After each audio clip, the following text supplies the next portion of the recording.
Hey, how are you doing? I'm Vasco Duarte, your host on the Scrum Master Toolbox podcast, and I've got some exciting news. So, right now, as I record this, I'm holding in my hand the signed contract for our very first Global Agile Summit. We're all in, and I couldn't wait to share this news with you. So mark your calendars, May 18th to 20th of 2025 in Tallinn, Estonia. We're going to have a transformative experience. We're putting together an event that it's all about real-life Agile. It's not theory or buzzwords. It's practitioners sharing what's working, what's making an impact, and how they've overcome challenges that you too will have to face, or maybe even facing right now. We're bringing together the best stories in Agile, from product leaders to engineering wizards to business visionaries. These will be stories that will inspire you to action. This isn't just another conference. It's a chance to connect with the people that are shaping the future of Agile.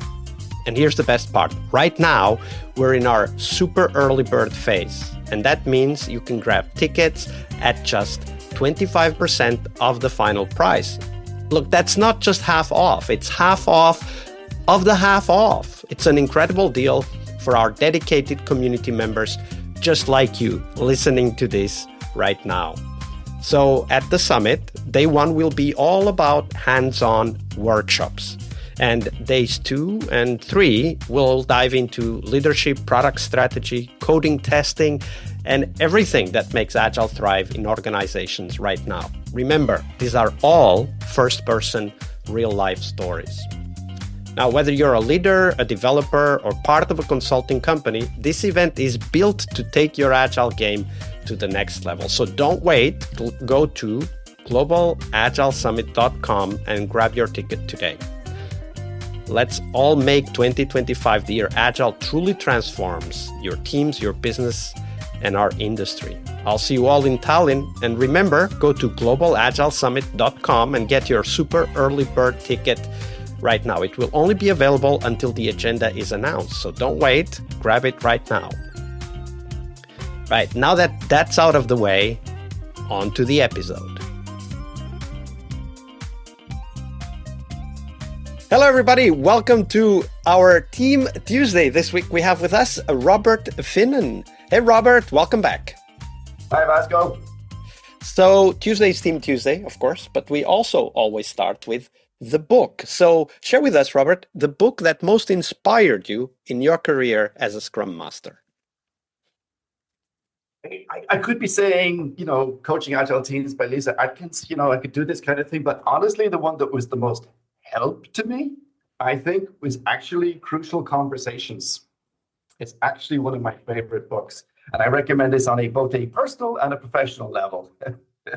But it's Crucial Conversations, which is by Patterson, Grenny, Macmillan, and Schwitzler, and it's basically tools for talking when the stakes are high.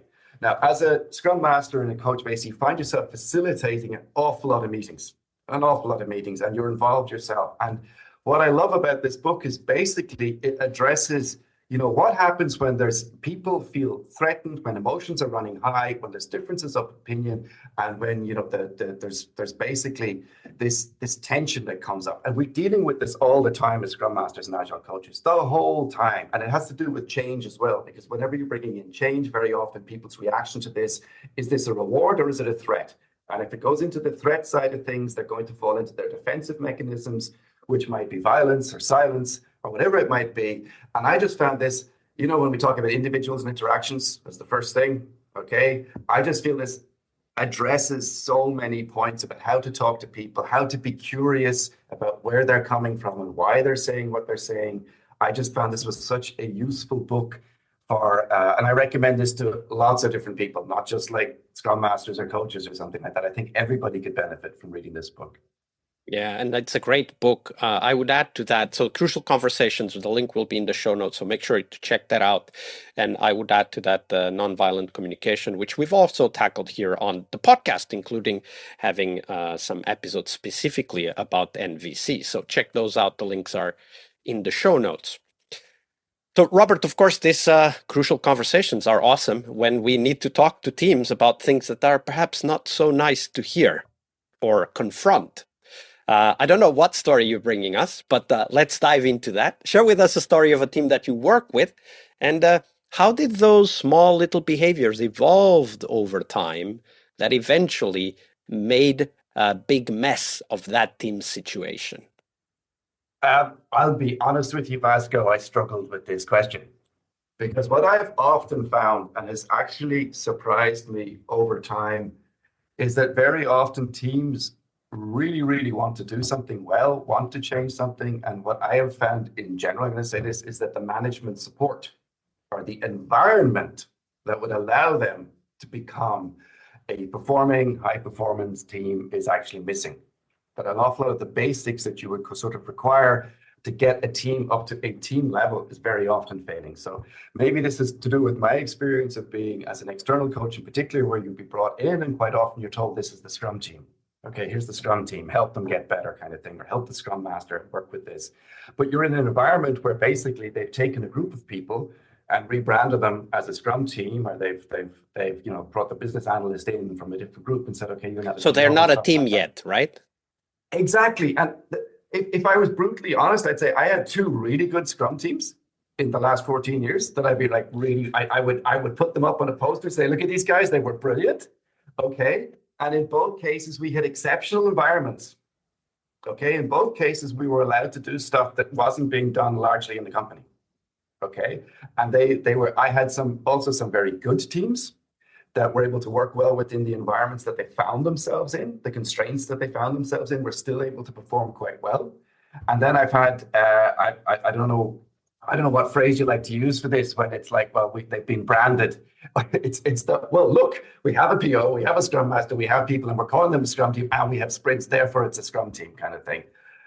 Where you go, oh, this is going to be difficult. And they're actually the most challenging as well, because sometimes people have been sold this vision of how they're going to be working, and then the reality of the organization not changing with them means that they can't actually deliver on that. So I have less. I would say I have less cases of this optimism with which some teams will attempt to get stuff done and not seem to learn that they're not going to deliver on this. So I know that not everybody's a great fan of story points and velocity, all this kind of stuff, but I find it super useful for our teams to give them boundaries to kind of say, guys, look, this is what, and what I like is in one team, like where literally the developers turned around at some point and said, we've got to stop taking stuff in. We're not going to be able to do it. So that's where I saw this kind of, you want to bring it up in retro, you want them to work it out themselves, that they should change, that they should do this kind of thing. You're always, if I'm seeing something happening, then generally speaking, it's something where I'll go, I think I've got a topic for this week's retro. And then it's a case of, do I dedicate the whole retro to this? Do I just bring it in subtly myself, or how important is it to change this and stuff like that? And then there's always, I think self-destructing habits of teams, very often there can be a person in the team who doesn't want to be in this team, doesn't want to play with the team. And this is one of the hardest things I find dealing with this. You can have a lot of well-wishing people who want to get something done. There can be one person who really doesn't want to play ball. They think Scrum is ridiculous, think Agile is ridiculous. They want to program on their own. They just want to leave me alone, give me my tasks. And this is where crucial conversations is very useful, because you need to sit down and have a one-on-one with this person. And I think it's perfectly okay if at the end of the one-on-one you decide, hey, you know what, this isn't really your thing. Do you want to move to a different team? Do you want to do something else? Can we, what else? Or do you want to stay? Do you want to work on this? What would help you? What would help for you for this to be better? What is it you don't like about it? Because on a one-on-one, they're going to say stuff to you that you will not get in the meetings. So there's always this running around, talking to people individually, and that's where crucial conversations comes back into it again. Because if you have that in the back of your head when you talk to people, even though you might be really frustrated that you feel like they're bringing the whole team down, you try and find out, where are they coming from? Why is this? What would help to improve the situation? So when you think about this, specifically the aspect of the environment, right? Like when there's lack of support, when perhaps the rules of the game, as you were talking about yesterday, aren't there for the team to actually excel in whether it's Kanban or Scrum or XP, whatever that might be. How do you work with these teams? Because I'm sure that many of our listeners out there are probably facing a situation like this right now, and they would welcome some tips. So you've been there before, Robert. So what would you do? Pick your battles. Pick your battles. Choose. I sort of see when I'm coaching or Scrum Master, I sort of see myself like the product owner for team improvement. I'm the one sort of deciding which improvement for the team would bring the most value for the team. So I'm trying, in my head, I'm kind of mentally putting in, look, the reviews aren't great, but honestly, that's not really our problem at the moment. We really need to get estimation down better. We need to get, we need to start landing our goals and stuff like that. It'd be more important to do that.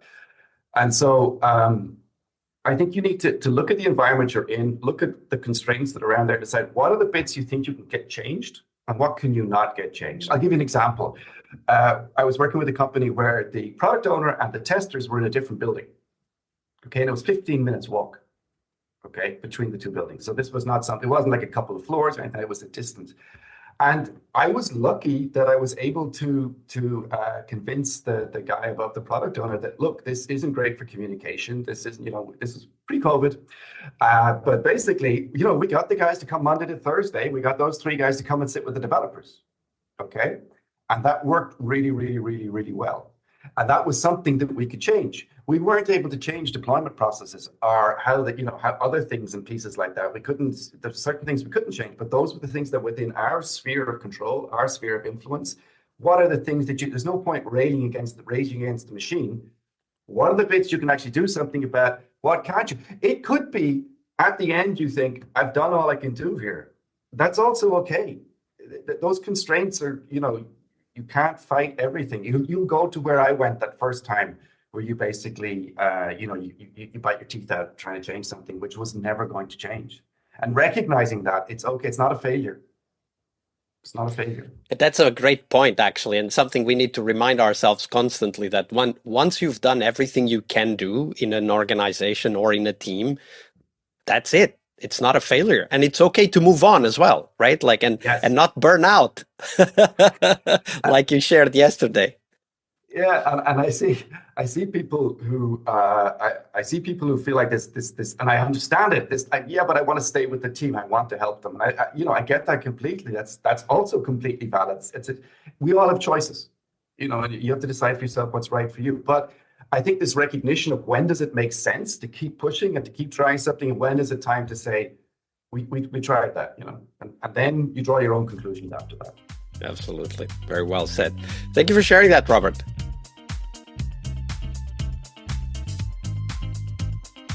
We really hope you liked our show. And if you did, why not rate this podcast on Stitcher or iTunes? Share this podcast and let other Scrum Masters know about this valuable resource for their work. Remember that sharing is caring.